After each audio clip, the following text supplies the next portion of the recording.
各位，今天我要带你们去一个很酷的地方。你只要回收7个保特瓶，你就可以做一件衣服。这个也是之前网友讲很久，想要我们去拍的。所以今天我们 Q 感超认真，就带大家去看彰化的纺织业吧。Let's go！ 这一集由于我们在拍摄的当天，工厂的机器正在全力的运转中，机台的声音是最真实的生产氛围，所以我们决定拍摄完之后回到摄影棚里面，重新后置，再重新配音一次，来呈现给大家看。欢迎收看台湾彰化的纺织业。台湾的纺织业其实非常的厉害，不管是做布料啊、做机能布啊、运动衫啊，或者是各种你想象不到的奇怪的衣服布料，有很多都是台湾出口到世界各地的。而今天我要跟大家讲一个蛮特别的东西，就是如何用7个保特瓶，你就能够做出一件全新的衣服。你知道台湾做布料多厉害吗？就是我不讲说那个什么塑料，当然我没办法跟什么东南亚或者是中国大陆比嘛。但是台湾的机能布料，你知道占全世界的市占率50%以上。哇，这么多！50%以上哦，台湾做机能布这一块其实是很屌的，而且尤其是在户外用品牌的机能性布料上面，我跟你讲，你知道台湾占几趴吗？我讲的全世界哦，整个地球70%。太多了吧？70%真的就其实蛮厉害的，你一定很难想象，对不对？因为以前我们所想象的，像人家染布啊，或者是做一些布料的制造啊，都是一些高污染、高劳力，或者是那种像是家庭式工厂哦，就是那种经纬线的，慢慢再拿一个梭子在那边穿线，然后织成布料。没有，机能布料不太一样。台湾呢，其实是少数国家里面做聚酯回收跟研发布料这一块呢，其实是走在蛮前面的。所以今天我们先讲一个最基本的概念，就是保特瓶。保特瓶呢，人称 PET， 业内人士呢，我们都讲 PET。你这 PET 几 kilo， 你这 PET 损不 ？PET 呢，它其实中文的学名称之为聚对苯二甲酸乙二酯，是吗？我记得好像是这样吧。对。但好难，化学好难。总称为 PET。PET 呢，是我们现在很多人在回收保特瓶的时候啊最常用到的东西。但其实也不是只有这个可以回收，其实很多东西都可以回收，只是保特瓶的回收在这个回收产业链现在目前是比较成熟的。所以如果你能够想象出更多回收的运用的话，那你就从小学工业长大赚大钱。所以一般我们通常喝完饮料、喝完保特瓶的矿泉水，我们都会丢到回收室里面，或者是丢到资源回收车里面，对不对？它会经过几个步骤。第一个就是分选，因为后面有不同的数字、不同的号数，再来是还有颜色，一样都是 PET 哦，有不同的样的 PET 的颜色。然后呢，去瓶盖、清洗之后呢，进到第一个大步骤，就是破碎，把它打碎。其实破碎这是一个蛮重要的步骤，基本上所有的工业生产跟回收的这个机制当中，大部分的人通常都会使用到破碎，不管是回收的金属啊、回收的材料啊，当你要把它东西重新熔再制的时候，我们很常都会用到破碎这个步骤。不然你想象一下，如果今天你要拿保特瓶来做衣服，你做起来是不是长得像这样子？保特瓶衣服就是很难动嘛，对不对？所以做起来很看不会有人买，所以通常我们会把它回到它的一开始的原材料，就是 PET、rPET。这个时候破碎完之后呢，它就会变成一个小小的颗粒状样，就是手捞起来感觉就像这个样子。这些呢，其实都已经是被挑选过干净的碎片，所以其实很多3C每一年都在更新的东西，它都可以用这样子的方式去重新破碎回收。但是首先，你的材料要单纯、要干净，才不会在破碎的时候呢，就是染杂了很多东西，它就无法再重新熔、重新再制。这是一个基本概念。当然不是打碎之后就可以开始用了，通常呢，我们还要经过清洗、抽水、干燥，然后呢，再经过一个强力磁铁去把它杂质里面吸出来。但是你一定想说，就是强力磁铁好像是哪一个磁铁这样吸，这就是机械设计的原理啦。你可以把你的碎料往下去的时候，上面看着一根一根的这个小棒棒，它其实里面就是磁铁。因为难免就是有的时候大家会在保特瓶里面乱塞东西嘛，或者是它可能就是附着在上面，或者在很多杂物的时候，它可能会粘黏在上面。那你可以中间经过强力磁铁，把一些可能有杂质的东西吸起来，这样你的料才会纯。接下来呢，基本上这些材料干净的时候，你就可以把它进行到熔其实就是一种加温把它变成软的东西，让它粘合在一起。然后你有没有吃过那个日本的流水面？就像这样子，流水捞面，我们呢就会把这些熔过后的 PET 呢，然后把它变成一条一条的面条。熔之后变成一条一条的小面条，接下来我们要做的另外一件事情就是造粒，因为现在材料干净了，变成一条一条棒子。有没有小时候看过那个人家在做那个糖果，拉那个糖果然后切，然后把它切成一段一段？所以造粒其实是一样的东西。为什么要把它切成一粒一粒的呢？一就是它会比较好存放，因为你一条一条的面条，其实你要卷线不容易。然后再来是它可以当成材料也卖给别人，然后或者是呢，它在接下来下一个步骤的时候会比较方便。你还记不记得我们在印度？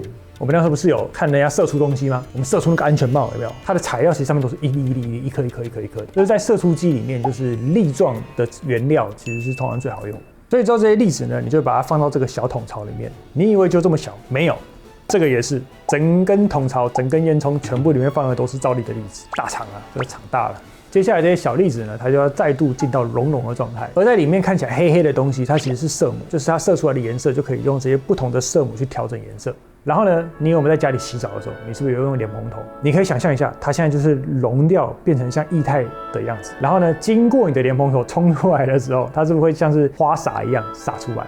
就是这个概念，就是说它上面的一颗一颗马达，它就经过压力，把你这些熔过的粒子挤压出来，然后它没有断掉，它就像是一条线一样。所以呢，它又分成了12股、36股、72股，就是各式各样不同的股，但是最后变成一条线。你一定想说这个股是什么东西，对不对？股通常就是我们在形容纤维的时候，我们会讲这个东西。你看这是一条线，对不对？但是你看线的线头这里，它是不是有分成一条一条很多根、很多根、很多根？这个我们在讲做织品跟做纤维的时候，我们都称之为这个叫股。现在你有股跟一条线的概念了，对不对？所以呢，之后就是你要进到自动落砂机。自动落砂机呢，也就是说要把这些材料、原本的保特瓶、原本的小粒子、原本被熔过后的那些线条，重新再分股之后，最后总算变成一条线了。那这条线你要把它收集起来，怎么收集呢？收集起来这样子，卷成卷的线，就是这样一卷的线。所以现在你看，人类会做出一条线来了。不管你在荒野求生的那种频道里面，就是看到人家什么把植物藤有没有，然后把不藤丝，然后再把它卷成这样，它其实都是一模一样的概念，就是把不同的骨然后编织成一条线，把它变成是一个强韧的线。所以经过前面的步骤呢，你就会做出2种线，你可以把它当成是成品跟半成品。所谓的成品呢，就是它可以直接拿去使用，好比说可以拿去做一些什么遮光布啊、风衣啊、外用品的一些布料啊。那另外的半成品呢，也就是说它要再去拿去加工，就看这2条线看起来就是不太一样，一个刷有无？啊，一个跟它米条有无？两个不赶快。那这一条呢，就是还没有经过夹碾过的，就称之为叫半成品。所以你看它的线条，它虽然看起来有光线，但是我在拉的时候，它其实就是没有什么张力的，有没有？我把它绷紧的时候，我在拉是没什么张力的，没有什么弹性。但另外一个经过夹碾过后的线呢，你看到我一样把它绷紧，你看你会发现有没有这感觉？有没有像是一个 cushion 一样，看起来就很像蓬松烫过头发一样。你看小时候有没有什么夹玉米须？它就是把头发烫卷，烫卷之后它就会有一个弹性，所以你的衣服穿起来就才会舒服，会变成蓬松。所以你看，你想一下，保特瓶这种硬邦邦的东西，只要经过对的加工，它穿起来还是很蓬松。夹捻的概念是什么呢？我跟你讲，今天你遇到我，算你运气好。夹捻的概念呢，就是你可以想象一下，这是一个线，夹捻呢就是一个往顺方向转，一个往反方向转。然后这样子转过来之后呢，它是不是绷紧了，对不对？绷紧了之后呢，你再把它反转回来，它就变蓬松了。但是它依然是它，就是它的里面的筋棍被整理过了，你知道吗？而且夹捻的那个机房非常壮观哦，长成这样子。然后你现在看到的这整个画面呢，它其实就像是一个 circle 一样，就是呢，它是从这边，然后一路线往上整过去，然后整到下面来，然后再整回去，就会变成你现在所看到的一捆线。而中间为什么要跑一整圈？它其实中间有最关键就是这根针，这根针基本上每分钟几万转，然后它就是疯狂的在这样，然后把你的线重新加捻过一次。而你看这另外一区亮光纱，就是各位少女们结婚的时候，你是不是想要穿上这个新娘的袈裟？新娘的袈裟为什么看起来会冰亮冰亮呢？就是因为它在制作的过程当中，它就已经加工成亮光纱的样子了。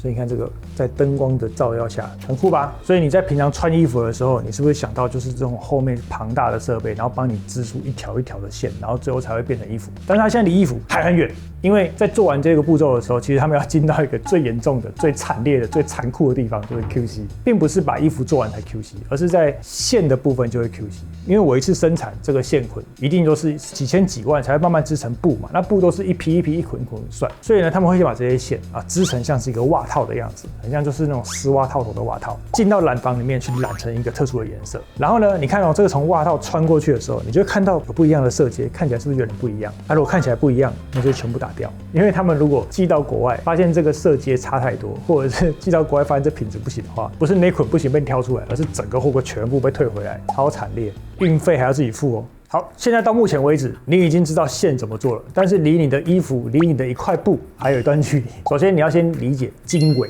你有听过经纬线吗？经纬线，地球经纬线，地球的经纬线嘛。而且讲布的时候，我们会讲经纬线。所以一开始要做成一块布的时候，你要先经过整经。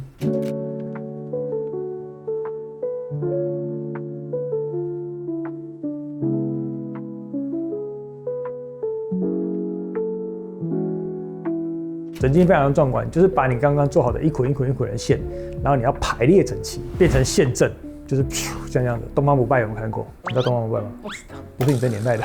什么东西？东方不败啊，就是拿线，啪，一整排线。没有人知道。你没有看金庸吗？现在的人不看金庸吗？总之就是有一个人，他招数就是像整金一样，啪射出线阵这样子。重点是在拉出线阵的时候，你的每一条线的张力要控制得很好，那就是机器的调教了。你如果张力没有拉好，到时候你在织布的时候，你就会看那个布弯钩起床，然后不然就是很容易断裂。这个很细微，但是很重要，但是通常没有人知道。正线排列完之后呢，我们要经过一个步骤，叫做浆砂。浆砂你可以想象把衣服上浆，上浆有很多种材料，就是以前勾栅栏工上白胶，然后或者就是上一些 coating， 上一些涂料在你的线上面。所以你一开始在拿到衣服的时候，你会感觉还很挺，衣服都很挺，然后那个看起来还有一点光泽。那经过洗衣机的几次洗礼之后，你的衣服就越来越烂，越来越皱。因为其实沾浆有一个好处，就是可以增加衣服的摩擦力，可以让它比较耐用一点，所以通常都会沾浆。接下来你的保乐瓶布料已经进到50%咯。到这个步骤之后呢，接下来我们要进行并筋。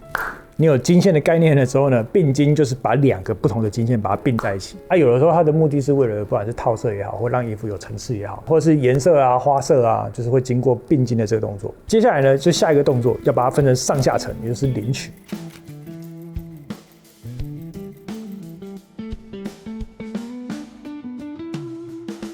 为什么要领取呢？就是为了要穿中好穿中。为什么要穿中呢？穿中就是为了要让你的布能够找到你的前头的前段。这个时候你就可以决定你的布呢要平织啊，还是要做斜纹的啊，还是要做花色啊，你都是在这个步骤的时候要去做决定。所以接下来呢，它就会依照每一个布呢它所设计的花纹，把每一个金沙呢穿入扣跟中丝里面的针眼。很复杂吧？想不到以前从织布机、布农族到现在织布已经发展到现在这个状态了，所以你就可以看到，就是为什么有些人的布啊，它本身的布料就有不同的花纹、不同的花色，然后不同的层次，或者是有一些机能布会有什么里面透气啊，什么外面散热啊，里面吸汗啊，什么噼里啪啦，全部都要经过这些以上的这些所有步骤，你就能够做出一个你心中所设计出来的布料跟衣服的款式。接下来我们要开始织了。小时候你有没有听过三字经？人之初性本善，性相近，什么习相远，叭叭叭叭叭。但最重要的一段是什么？子不学，断机杼。你知道三字经的这个断机杼的这个人是谁？是孟子的妈妈孟母。那断机杼到底是一个多么严重的事情呢？在我们刚刚前面经过了这么多的步骤的时候，孟母突然出现在这间工厂里面。怎样？所以怎样？把你刚刚整好的这些经线全部把它剪断，多严重？断机杼哦，这就是古人说的断机杼哦。我一直以为断机杼是把那机台弄坏。不是。虽然说你知道，在以前国文老师讲断机杼，机杼它其实是那个梭子。我们刚刚讲它是金线嘛，直的嘛。然后我们在梭子啊上面会绑一个尾线，就这样穿过去了之后，然后你会拿一个很像排尺的东西，啪啪这样子排。所以以前人家说断机杼，是说把那个梭子弄断。中文的意思是这样子。但我跟你讲，我以前学织布的时候，老师讲的意思不是这个意思。他当时断机杼是很多卡通图片里面，他是把它剪断。它剪的是金线，你金线只要一剪断，你这一条布全部都没用了，因为你断梭子，你的布还是可以用的。它可以去整筋一次啊？没有，整不了了，因为整筋就前面你直的这样子来来回一次之后，你断了，它没办法再整回来了。标杆。对，所以其实国文老师跟我的织布老师其实都讲个完全2个不一样的版本。那通常其实按照工业生产上，我比较相信织布老师说的这个版本，就是把金线剪断。但它重点就是你要学好，不然我会生气。我不管在工业生产上，他如果要破釜沉舟的话，他一定就是把他金线干掉，那才是让我的儿子知道说您走嘛不会走啊，有待商议啊，这是有正史跟野史。所以现在我们直的线条有了，但是一块衣服上面它不是只有直的线条嘛，所以这时候你要用纬线，然后把它横向的把它织成一块布，就把它编织成布，像这样子，对，它不是这样子。所以这个时候经线跟纬线就来了，我们要进到纬线的部分了。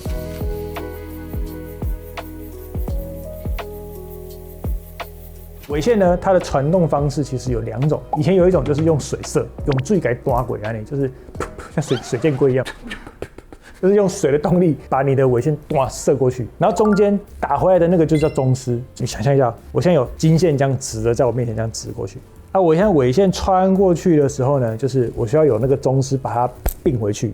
不然它线就会散在中间嘛，所以水箭龟射过去一次，然后就打回去一次，射过去一次，打回去一次，射过去打回去一次。那以前传统的织布机呢，就是我们的做法就会拿一个梭子，就是把丢过去，丢过去，丢过去，这样子。那现在呢，因为空压机的进步，还有因为我们这个精密气动元件的精进，所以呢，现在都可以用喷气的去传线，就这样子，这样。